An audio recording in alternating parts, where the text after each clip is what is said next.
Hello and welcome to my 2024 NASCAR playoff predictions. Let's get right into it.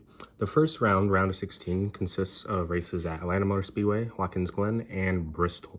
So I have out in the round of 16, Martin Truex Jr., Daniel Suarez, Chase Briscoe, and Harrison Burton. Let's start with Harrison Burton.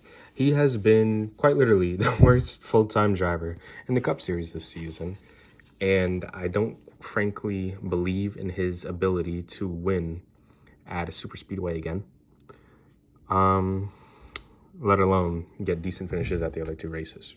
Next, Chase Briscoe. I know he had a deep run in the round of 16 in 2022, but I don't like his recent finishes this year at any of the tracks, if I'm being quite frank. And overall, I feel like even though Stewart-Haas has had some bright spots this year, their speed has been kind of lacking compared to the other guys that are in this field. This isn't really a deep field, it's more of a top-heavy field in my opinion. And so Chase Briscoe will be a casualty in the first round. Daniel Suarez is much like the same with Chase Briscoe. He just doesn't quite have that same killer speed, although he does have pretty decent finishes at Atlanta, which, I mean, if he doesn't win there, he's kind of screwed.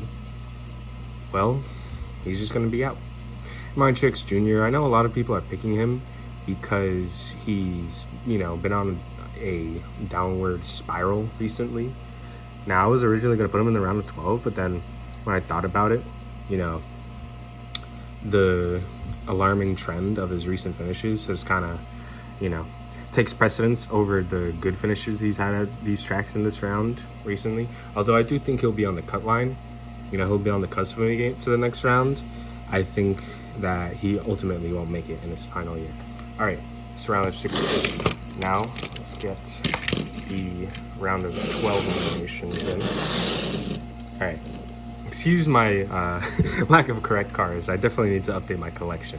So out in the round of 12, I have Ty Gibbs, Alex Bowman, Austin Cindric, and Joey Logano. In the round of 12, we have Kansas, Talladega, and the Charlotte Roval. Now, my first elimination, Austin Cindric. I believe he either made it to the round of 12 or round of 8 in 2022, and I saw that he had some pretty good finishes in, the round of 16 tracks, pretty decent. I think he'll be doing better than other guys that I'm counting out, but I don't like how he's finished in the round of 12, so he's an out for me. Ty Gibbs, he's had good finishes, but I think the rest of the field is just a gear higher in terms of quality as a driver compared to Ty Gibbs. It's also going to be his first playoff run, and he's been also kind of on a downward spiral, much like Martin Truex Jr. recently, so there's that. Now, Alex Bowman, he's also had a rough stretch of finishes, much like Gibbs and Truex. Now, he does have very good finishes at these tracks in this round, but I don't believe in the number 48's winning speed to see them get over the edge, because I think they will need a win to get through this round. I just don't see that happening. Same with Joey Logano. I don't see a win happening in this round, even though there is Talladega. And it just doesn't bode well for him this year. I think this is just mostly a throwaway year, honestly, for most of Penske. Look forward to 2025, second year of the dark horse. And yeah, that's the round of 12. Round of 8, I have Brad Keselowski, Chase Elliott, Ryan Blaney, and Denny Hamlin. Let's start with Brad Keselowski. I think he's going to be the Ford along with Ryan Blaney to make a really deep run this year. But the problem is he's been very consistent this year. He's had good finishes, of course, but I don't think he's going to be a threat to win necessarily at any of these tracks in the round of 8. And the same kind of goes with Chase Elliott. It's been a while since he's had a top 5, and honestly, winning speed in general. I think the last race might have been Pocono, which is going to be 3 months at the time of the round of 8, basically, since then. Actually, yeah, 3 months. So I just don't have those two making it. Now, Ryan Blaney and Denny Hamlin are closer picks. Denny Hamlin specifically for me. Ryan Blaney, of course, he had a legendary run in the round of 8 last year. But, I mean, you look at the tracks. Martinsville, he'll be a contender. If he doesn't win there, I think he'll finish in the top 5, but he'll come up just short of transferring to the Final Four along with Denny Hamlin.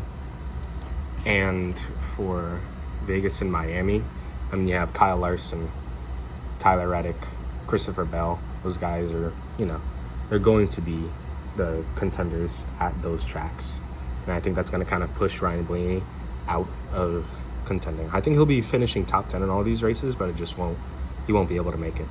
Same with Denny Hamlin. I was really thinking he might make the championship 4 this year. Problem is, it just seems like he's always had something come up to him during this time of year for the past few years. Now, I want to bet against that happening again, but I don't trust it, quite frankly. I think that Denny Hamlin has to wait yet another year for his return to the championship 4.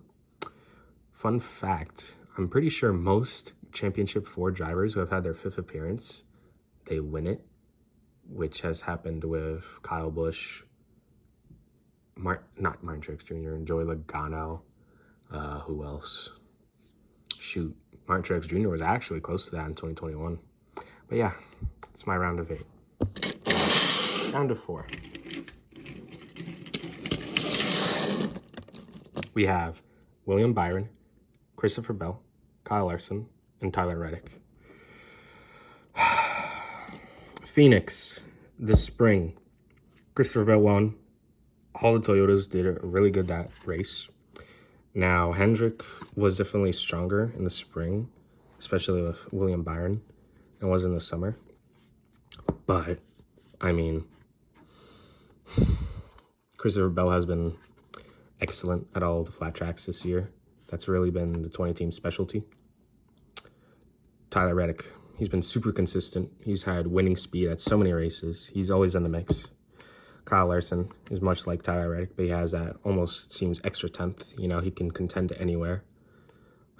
And William Byron, of course, has somewhat of that lucky horseshoe that Jimmy Johnson used to have back in the day. And he also has Hendrick horsepower on the hood. He's got a great car, great crew chief. But when I look at the Phoenix spring race, now that isn't always indicative of, the fall race for the championship 4. But I think this year, Christopher Bell will be winning the 2024 NASCAR Cup Series championship because he's shown how good he is at the flat tracks. And I think that even though Toyota has had some reliability issues this year, he's had a great year. I think this is a year where he's really leveled up and, he's contended a lot. I think this playoff run is going to be a great one for him, with at least one other win than Phoenix. And I think he will be winning the 2024 NASCAR Cup Series championship. So yeah, there you go. There are my predictions.